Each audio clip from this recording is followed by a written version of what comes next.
Por ejemplo, mira, muchas Tam- veces uno También, como... por ejemplo, una película que se me hizo interesante, pero igual no está como que dentro de lo que me gusta. Una que Ujú. se llama Coffee and Cigarettes, no sé si le llegaste a saber. No. Es una película de varios cortos, segmentos de Ok. cortos, en donde simplemente son dos personas platicando de algún tema en específico.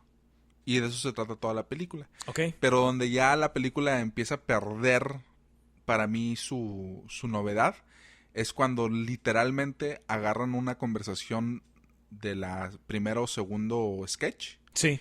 y lo vuelven a repetir exactamente palabra por palabra, pero con diferentes actores. Ok. Y ahí se me hizo como que... Pues ahí ¿Para está el qué? experimento en realidad. O sea, mira, era lo que iba hace rato. Hay películas... como público estamos acostumbrados a que nos dijeran todo. O sea, tienes muchas veces la idea de que te van a digerir. Empiezas con una introducción, tienes un intermedio, tienes un clímax y tienes una conclusión. Ujú. Y muchas veces las películas como tal no terminan como tú quieras. Simplemente es una película con un gran desarrollo que no tiene un clímax y que tiene un final, y el final muchas veces es lo que tú interpretas. Ujú. Es un tipo de cine así. Y en realidad la vida así es. Ujú. O sea, en la película no tenemos un gran clímax y un gran desarrollo y una introducción, una presentación. Entonces, en mi parecer, muchas veces estas películas te plantean una cuestión más real de cómo es la vida. Ujú. Sí, o sea, de que las cosas realmente así suceden. Muchas veces el galán no se queda con la chica, no viven felices por siempre, Sí. el héroe de la historia no es guapo, Ujú. la actriz principal es una mujer muy, muy, muy simple, muy X, o sea, no es una actriz así buenota que proyecta el cuerpo y no Ah, sé no, qué. sí. O sea, entonces, muchas veces para mí estas historias cargan con un sentido de realidad mucho más importante Ajá.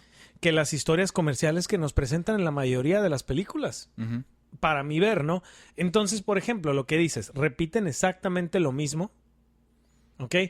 En dos conversaciones distintas, que es la misma conversación, simplemente con diferentes actores. A mí eso me intriga mucho, se me hace muy interesante, Ujú. pero tienes razón, te voy a dar la razón en un punto. Eso no es para todos los públicos. Ujú. A mí se me hace sumamente interesante porque soy actor.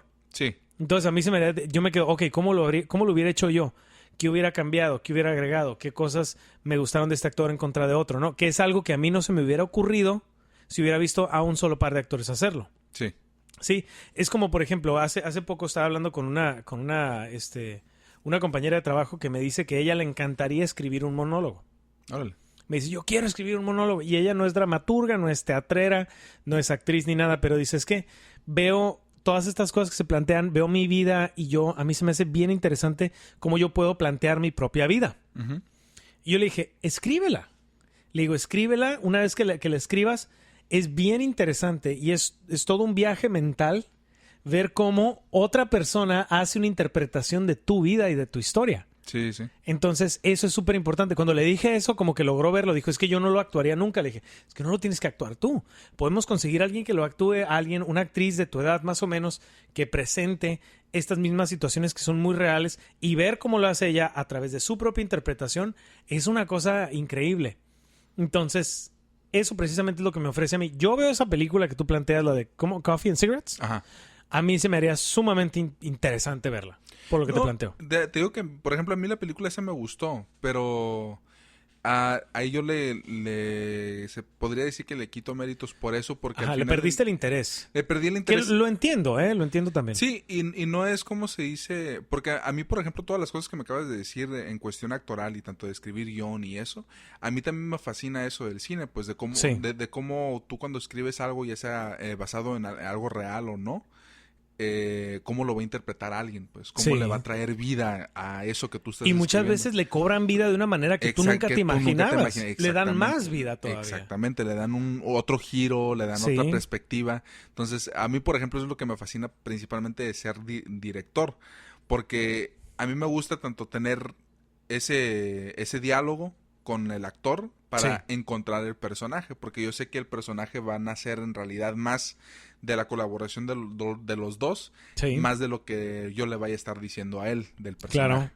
Entonces a mí eso es lo que más me gusta. Sí, el trabajo de la construcción del personaje por parte del actor es sumamente interesante, que es la parte que a mí más me gusta de hacer como actor. Sí, sí. Encontrar quién es esta persona, conocer esta persona, es súper interesante. Y cuando realmente le buscas, es como si de verdad estuvieras conociendo una persona nueva y encontrando quién es esta persona. Cuando eso lo logras, cobra una vida increíble. Increíble. Y la verdad, pues el personaje que me tocó trabajar contigo fue un personaje muy interesante, una persona completamente diferente a mí en muchos aspectos, Yo le encontré demasiadas diferencias.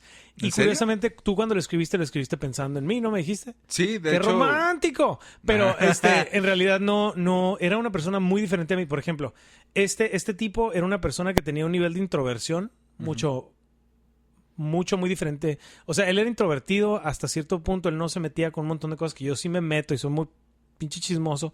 Y él no. Por ejemplo, yo sufro de una ansiedad muy elevada. Ajá. Él no. Él le gusta el box, a mí no.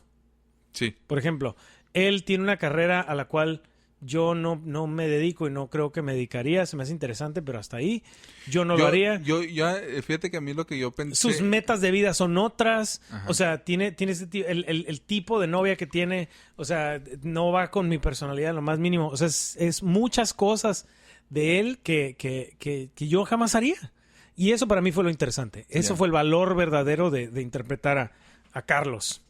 Pues fíjate que yo, por ejemplo, cuando dije que lo escribí como basándome en ti, en realidad me estaba basando más en algunos de tus principios.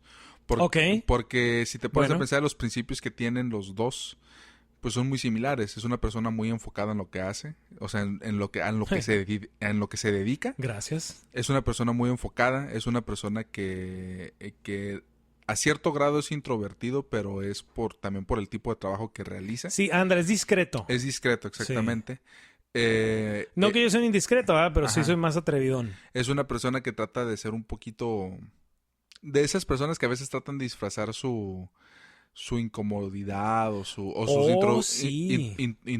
introversión con un poquito de humor. Fíjate que algo que encontré con él, que mencionas que trata de disfrazar todo eso, lo que encontré con él es que él ¿cómo te diré?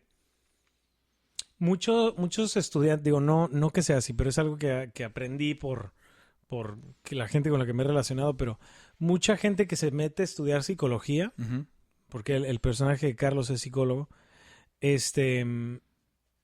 mucha de la gente que se mete a estudiar psicología se mete a veces para arreglar sus propios problemas. Sí. Sí, entonces él traía unas broncotas, pero pesadas. Yup. Pesadas el tipo, y son broncas que yo, gracias a Dios, no he pasado, ¿no? Entonces, por ese lado me fue un poquito difícil entenderlo, porque son cosas que yo no he vivido. Entonces tienes que tener un nivel de empatía muy elevado, y ser empático con alguien que no tiene nada que ver contigo es un poquito difícil, y es ahí donde radica la riqueza de poder estudiar un personaje. Sí, a mí también es lo que me gustó, por ejemplo, de ponerlo a él en la situación en la que lo pongo en el guión, porque él es una persona que se siente muy en control de su vida. Según él, ¿no? Ajá, o sea, él... Que al final de cuentas es según él. Y curiosamente también parte de eso es una cosa que siento que también tú proyectas mucho, que siento que a veces tú sientes que tienes mucho control sobre lo que tú haces, o sea, lo que tú puedes hacer, claro, lo haces, ¿sí me explico? Y sí. eso es tener ese sentido de control sobre tu vida. Pero imagínate meter a una persona así, a un personaje así, en una situación en donde él no tiene absolutamente control sobre lo que va a pasar. Nada, exacto. Nada de control. Está cañón, pues, porque es como si a ti, precisamente tú, así como eres y como tal, te metiera en una situación a ti en donde tú sabes que no tienes el control sobre lo que va a pasar. Sí. Entonces, está canijo. Automáticamente a ti te metería en un estado mental en donde, pues, no sabes qué hacer, pues. Sí. ¿Sí me explico? Entonces, ese es el punto en donde encontré al meter a este personaje, pues, que se me hace interesante. Muy interesante, por cierto. Y pues obviamente le puso un contrabalance o una contraparte en donde ya una persona que ya está acostumbrado a estar en situaciones fuera de control, que es el personaje el que yo interpreto. Sí. Que es una persona que ya ha vivido una vida en donde no tiene absolutamente control sobre la situación en el entorno en el que se encuentra. Ajá. Pero ha aprendido a sobrevivir durante los años. Sí. Sí, es un sobreviviente. Ajá, Vilmente, o sea, Billy directamente es un sobreviviente. Así es. Sí, muy interesante la situación. Hablando de películas, pues la última película que vi formalmente fue la película de Whiplash. Yo también la vi. Está muy buena. Muy buena película. Y digo, esa película a mí me pegó por un lado personal porque esa película habla de un baterista. Yo empecé mis humildes orígenes en la artisteada, digamos, que datan de hace mucho tiempo. Y fue precisamente a través de la batería. Órale. Empecé yo como baterista con un sueño y con mi afán y todo. Y ahorita sigo siendo baterista. Pero el hombrecito va por un sueño y quiere ser un gran baterista, quiere ser el mejor baterista de todos los tiempos y quiere ser un jazzista increíble y todo eso, pero cuando se topa con su formación se da cuenta que es un poquito más difícil de lo que él cree y se topa con un maestro ridículamente exigente que lo hace pasar por momentos muy pesados, lo ofende, lo hace sentir mal, no vale nada, es un apestoso y le dice una bola de cosas horribles y al final de cuentas la película termina en un clímax muy alto en donde tú te quedas, bueno, triunfó o no triunfó. Si te pones a verla, en realidad te das cuenta que el triunfo lo obtiene a partir de ese momento.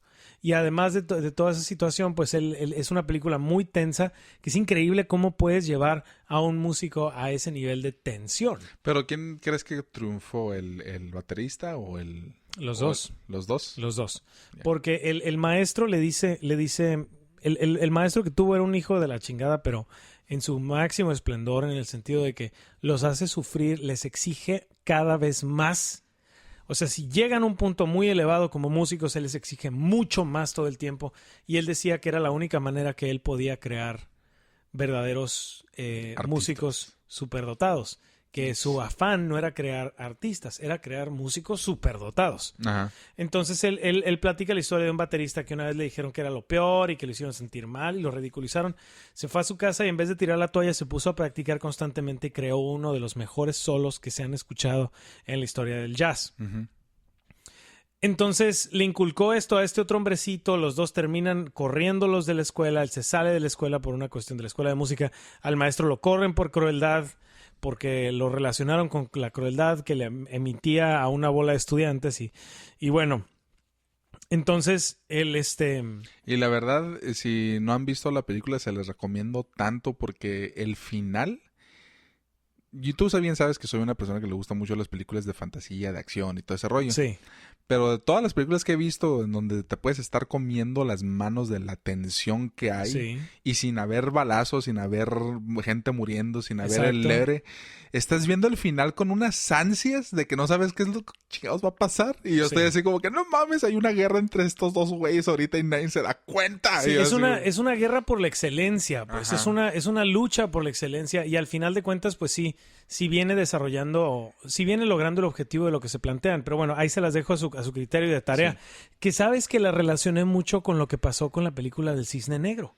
De Ándale. Black Swan, sí, porque por ejemplo Black Swan se la pasa a ella obsesionada por lograr la excelencia y al final la logra a cuesta de su propia vida, ¿no? Ajá. En este caso no fue a cuesta de su propia vida, es una película un poquito más realista en ese sentido, pero sí es a cuesta de muchas cosas. Tienes que sacrificar demasiadas cosas para llegar a ese nivel tan elevado de grandeza. A mí, ¿sabes cuál es la toma que de veras déjate que me conmueve, pero me impactó mucho? ¿Cuál?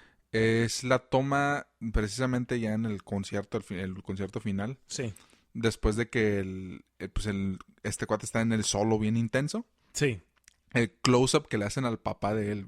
Ah, sí, cómo no. El Paul Reiser. Ajá. El close-up que le hacen al papá de él Con la boca abierta. me fascina, güey. O sea, es que ahí es cuando el papá se da cuenta el hijo que tiene, pues. O sea, el talento del hijo. No nada siempre más lo el hijo. apoyó, pero fíjate. Nunca sabía en realidad el potencial de su... Es muy difícil, fíjate. O sea, yo tengo la fortuna de que mi familia me apoya mucho, mis papás y todo eso, porque llevo más de 20 años en la música. Ujú. Llevo más de 20 años en la música y mi familia finalmente sí me apoya muchísimo. Los adoro por eso y por muchos otros motivos. Pero cuando tú le planteas, cuando vienes de una familia donde no tienen la más mínima intención y la más mínima formación artística, Ajá. y no es algo que esté dentro de sus planes ni demás, y que tengan un hijo artista, es difícil para ellos de repente entenderlo. La pasión, ¿no? Que la pasión y que realmente te quieres dedicar a eso y quieres hacer una vida de eso, porque muchas veces estamos con la idea, y lo entiendo, estamos con la idea que para que tengas éxito tu laboral y estabilidad económica y todo eso, tienes que tener una carrera.